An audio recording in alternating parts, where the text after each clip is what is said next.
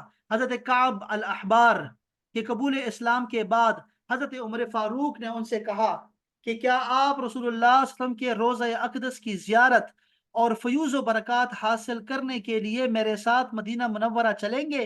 تو انہوں نے کہا جی امیر المومنین، میں آپ کے ساتھ جاؤں گا، قبر نبی کے لیے جاؤں گا۔ تو یہ دیکھیں نا، دو بڑے جلیل القدر صحابہ کرام ہیں اور وہ آتے بھی ہیں، اور پھر آپ کی وہاں خود بھی آپ کی وہاں پہ ہی آپ کا جائے مدفن ہے۔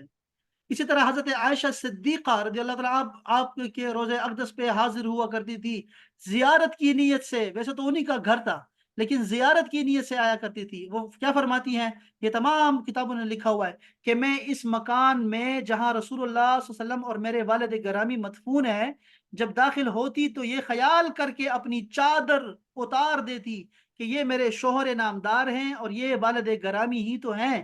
لیکن جب حضرت عمر فاروق ان کے ساتھ دفن ہو گئے تو اللہ کی قسم میں عمر سے حیا کی وجہ سے بغیر کپڑا لپیٹے کبھی داخل نہیں ہوئی۔ یعنی یہ آپ کا معمول تھا، آپ کا معمول چلا آ رہا تھا، اس سے ہمیں پتہ لگے گا اور توسل بھی کرتے تھے۔ اسی طرح ایک مرتبہ مدینہ میں قحط آیا تو لوگوں نے سیدہ عائشہ سے جو ہے وہ دیکھے نا، لوگ بھی کہاں آئے ہیں، سیدہ عائشہ کے پاس صحابہ کرام آئے اور شکایت کی کہ قحط ہے۔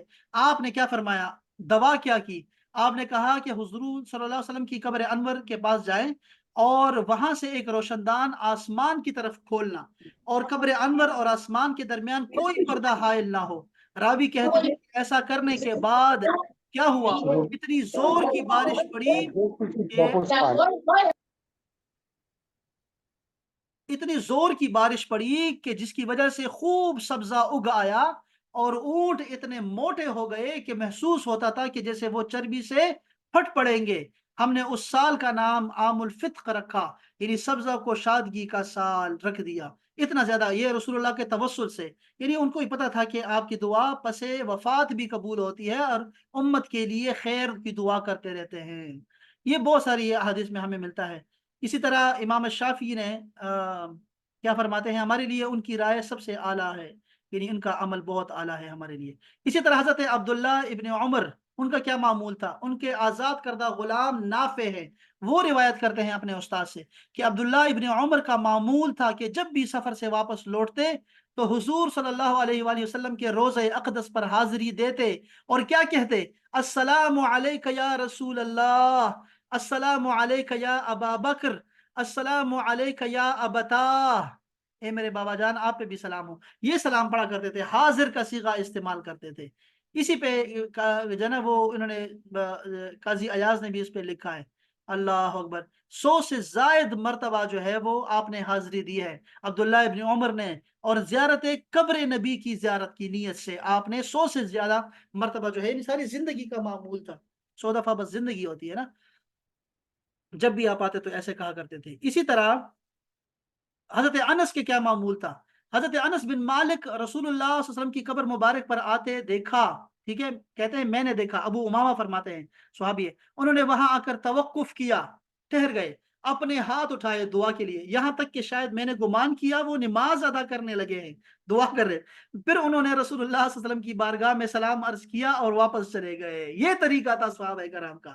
امام بیہقی، قاضی ایاز نے اس کو روایت کیا ہے۔ بات سمجھے آپ کہ دعا کی خاطر ایسے دعا نے کیا انہوں نے، اللہ اکبر۔ کہتے ہیں امام محمد کہتے ہیں کہ میں نے حضرت جابر بن عبداللہ کو روضہ رسول کے قریب روتے ہوئے دیکھا۔ وہ کیا فرما رہے تھے؟ کہہ رہے تھے یہی وہ جگہ ہے جہاں فراق مصطفیٰ میں آنسو بہائے جاتے ہیں۔ میں نے رسول اللہ صلی اللہ علیہ وسلم کو یہ فرماتے ہوئے سنا ہے کہ میری قبر اور منبر کی درمیان والی جگہ بہشت کے باغوں میں سے ایک باغ ہے۔ حضرت بلال کو خواب میں جو آپ آئے، بڑا مشہور ایک حدیث پاک ہے، یہ حدیث پاک بھی انہوں نے یہاں کوٹ کی ہے۔ اللہ اسی طرح جو ہے وہ یہ بڑا مشہور ہے، ابو ایوب انصاری، ان کا تو گھر بھی بالکل پاس تھا، مسجد نبی کے اندر درمیان میں ہے۔ جب ہم نکلتے ہیں نا روزہ رسول سے سلام کرنے کے بعد نکلتے ہیں تو جو پہلی جو ستون ملتا ہے، پہلا ستون ملتا ہے، یہ حضرت ایوب انصاری کا گھر ہے۔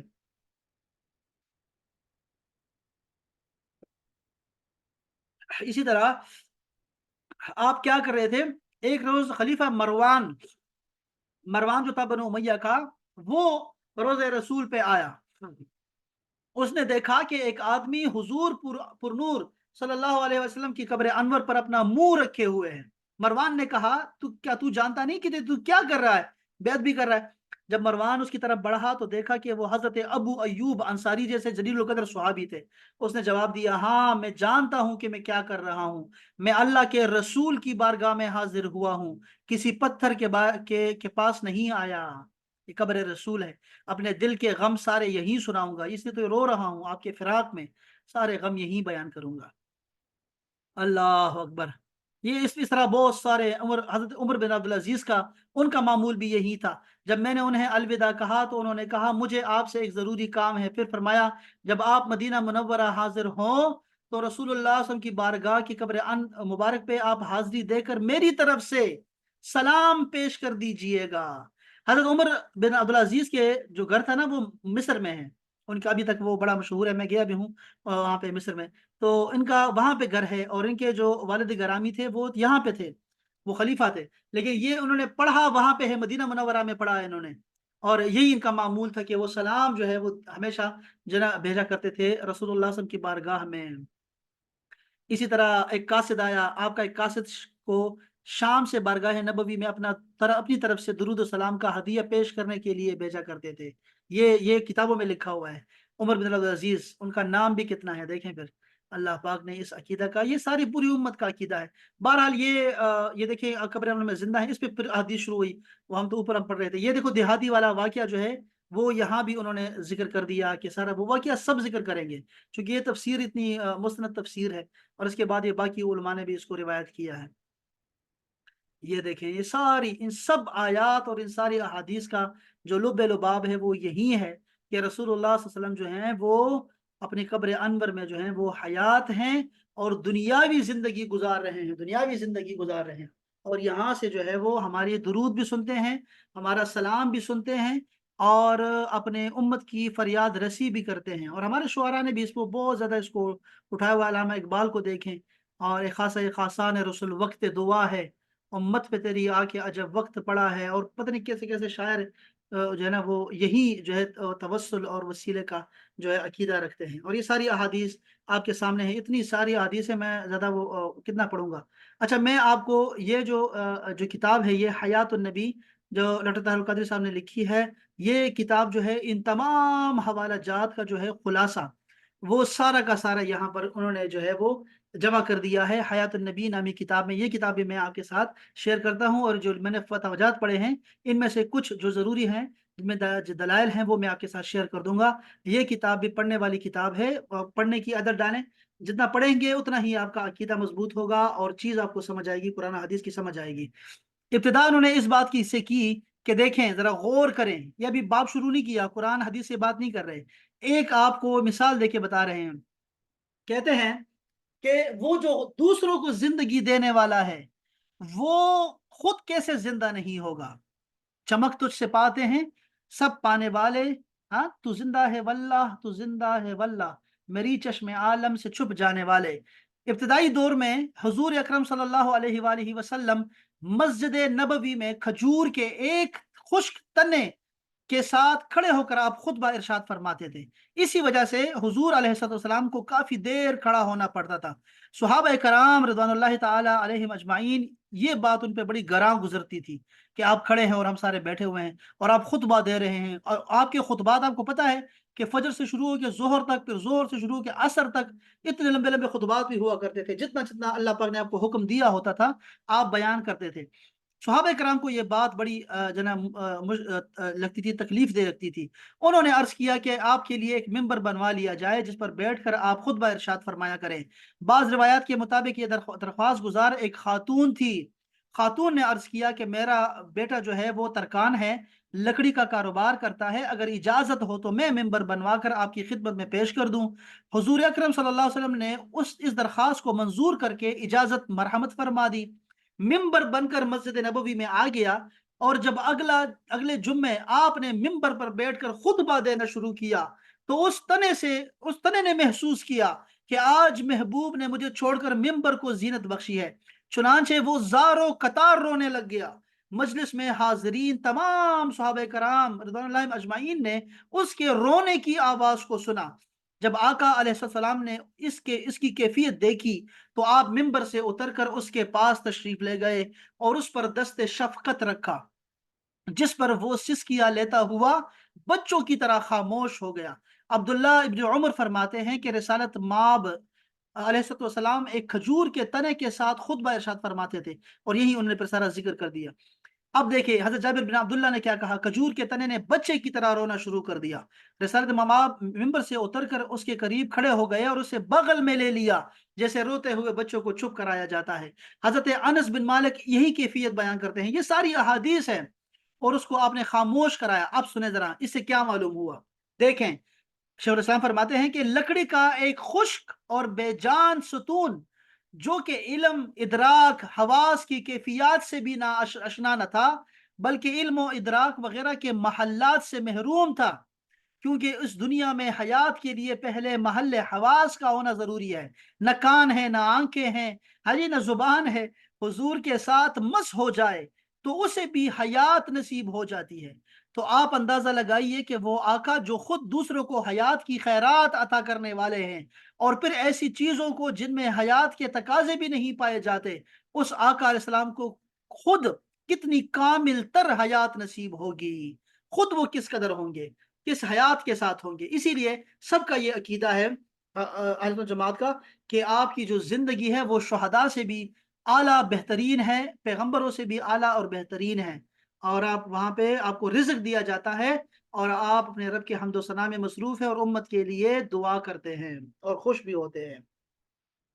اس پہ سب سے پہلے آیات کریمہ جو ہے وہ آپ دیکھیں گے تو پہلے سب سے پہلے جو ہے شہداء کے بارے میں جو آیات ہیں سورہ بقرہ کی اور سورہ آل عمران کی، جو شہداء کے بارے میں جو آیات ہے کہ شہید کو آپ نے سوچنا بھی نہیں کہ وہ مر گئے، بولنا بھی نہیں، بلکہ ان کو رزق دیا جاتا ہے اور وہ خوش ہیں اس زندگی پر۔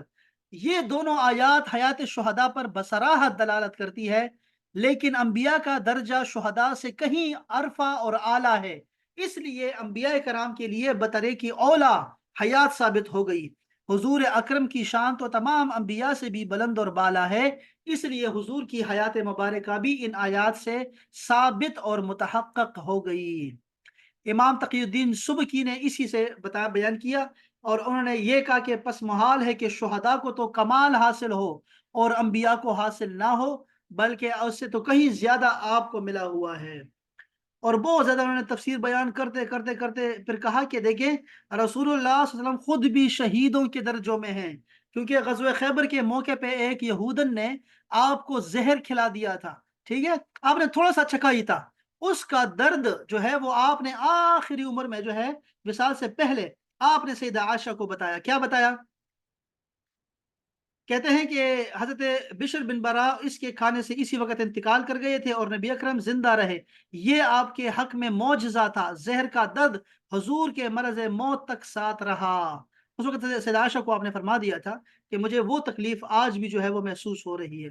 اس کے علاوہ بھی آپ نے بہت سارے دلائل سے جو ہے نا یہاں ثابت کیا کہ وہ جو شہادت کی تھی، اس زہر کی شہادت ہے وہ چلی آ رہی تھی آپ کے ساتھ، اور آپ کو جو ہے اس سے بھی کہیں اعلیٰ اور افضل جو ہے وہ شہادت کا درجہ آپ کو عطا کیا رب تعالی نے۔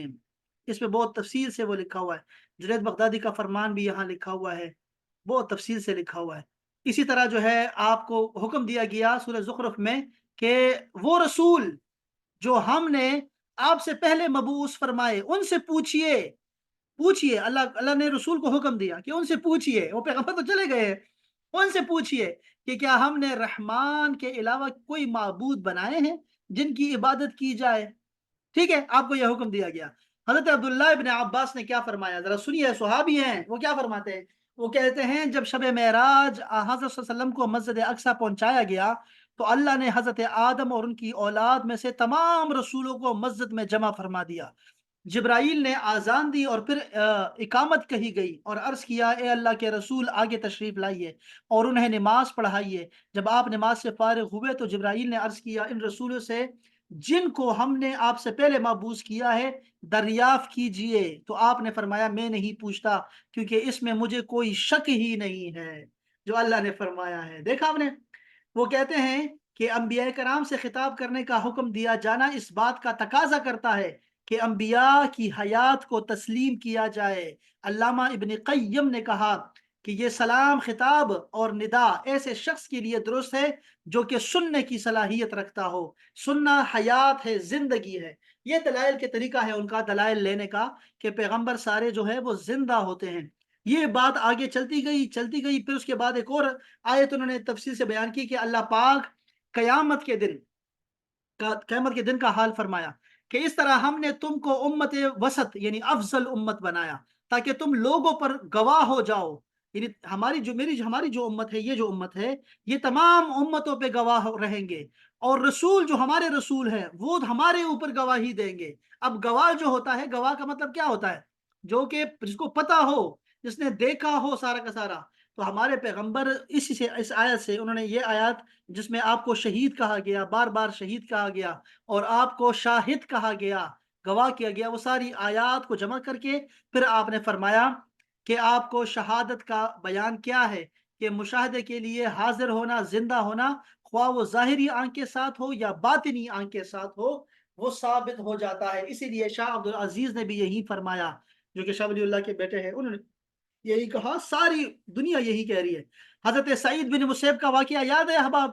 انہوں نے کیا کہا تھا کہ وہ جو دن تھا نا، وہ جس میں یزید ظالم خبیث نے، پلید نے، وہ کربلا کے بعد مدینہ منورہ کے بارے میں اس کو خبر ملی کہ وہاں بھی صحابہ کرام نے جو ہے وہ انکار کر دیا ہے بیعت سے، تو اس نے مدینہ منورہ کو حلال کر دیا اپنی فوج کے لیے کہ جاؤ جو چاہو کرو۔ استغفر اللہ العظیم، وہاں صحابہ کرام تھے اور بڑے ایسے لوگ تھے جنہوں نے رسول اللہ کے ساتھ زندگی گزاری ہوئی تھی، اور اس ظالم خبیث نے 3 دن کے لیے اس کو حلال کیا۔ اس پہ حضرت سعید بن مسیب نے کیا کہا کہ کوئی دن ایسا نہیں ہے جس میں صبح و شام حضرت صلی اللہ علیہ وسلم کی خدمت میں امت کے اعمال پیش نہ ہوتے ہوں، بس حضور اپنی امتیوں کو ان کے صورتوں اور اعمال کے ساتھ جانتے ہیں، اسی لیے قیامت کے روز ان پر گواہی دیں گے۔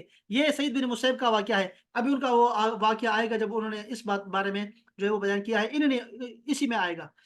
آپ نے یہ فرمایا وما ارسلناک الا رحمت للعالمین، 8ویں آیت آپ نے پیش کی آپ کے حیات پہ، اور فرمایا کہ اے محبوب ہم نے آپ کو نہیں بھیجا مگر تمام جہانوں پر رحم کرنے والا بنا کر بھیجا ہے۔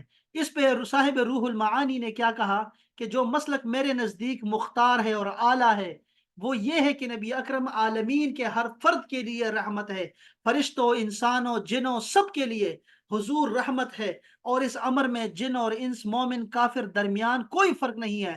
رحمت ہر ایک کے حق میں جدا جدا حیثیت رکھتی ہے، اس لیے قیامت تک کے لیے آپ رحمت ہیں، قیامت میں بھی رحمت ہیں، قیامت کے بعد بھی رحمت ہے آپ۔ اس لیے آپ کا زندہ ہونا جو ہے وہ اس سے ثابت ہوتا ہے۔ شاہ ولی اللہ نے اسی بات کو لے کے پھر آپ پہ دلائل دی کہ یہ آیت بھی جو ہے آپ کی حیات پہ جو ہے وہ دلیل ہے۔ یہ ساری آیات ہیں، یہ ساری دلیل پڑھتے پڑھتے آپ اس سے آگے جائیں گے۔ یہ میں آپ کو پڑھنے کے لیے دوں گا تاکہ آپ خود بھی پڑھیں، چونکہ یہ میں ختم نہیں کر سکتا، اتنے سارے ملا علی قاری کا عقیدہ بھی اسی میں ہے، یہ مولانا قاسم نانوتوی ان کا بھی عقیدہ جو ہے وہ یہی عقیدہ، انہوں نے بھی بیان کیا کہ ان کی جو زندگی ہے وہ تمام شہیدوں سے بھی اعلیٰ عرفہ زندگی ہے، بلکہ تمام پیغمبروں سے بھی اعلیٰ اور افضل جو ان کی زندگی ہے وہ ہے۔ روح کے ساتھ آپ زندہ ہیں اور ہمارے درود کو سنتے ہیں، اور فرشتے بھی سلام کرنے آتے ہیں، اور اس پہ سارے بہت عجیب عجیب انہوں نے پھر مسائل بھی دیے۔ یہ قاسم نانوتوی صاحب فرماتے ہیں کہ وہاں علاقہ حیات انبیاء منقطع نہیں ہوتا، قبر میں نا علاقہ جو ہے وہ حیات کا وہ منقطع نہیں ہوتا، اس لیے ازواج نبی اور اموال نبی بدستور آپ کے نکاح میں اور ملک میں باقی رہتی ہیں، اور اغیار کو اختیار نکاح ازواج اور ورثاء کو اختیار تقسیم اموال نہیں۔ بالجملہ موت انبیاء اور موت عوام میں زمین آسمان کا فرق ہے۔ دیکھا آپ نے کہ عام لوگوں کے موت میں اور پیغمبروں کے موت میں زمین اور آسمان کا فرق ہے۔ یہ وہ جو آیت میں نے ابھی بتائی، وَلَوْ أَنَّهُمْ إِذْ ظَلَمُوا، وہ والی آیت، اتنی لمبی آیت، اس پہ دلائل جو انہوں نے دیے ہیں حضرت علی کرم اللہ وجہہ اور عرابی کا، کہ 3 دن کے تدفین کے بعد وہ آیا اور اس کو قبر سے آواز آئی کہ تیری بخشش ہو گئی ہے، تم نے ایسی دعا کی یہاں آگے۔ اس پہ بہت ساری دلائل اور ساری تفاسیر کا دیکھیے، ساری تفاسیر ہے، جلالین، ابن کثیر، روح المعانی، تفسیر کبیر،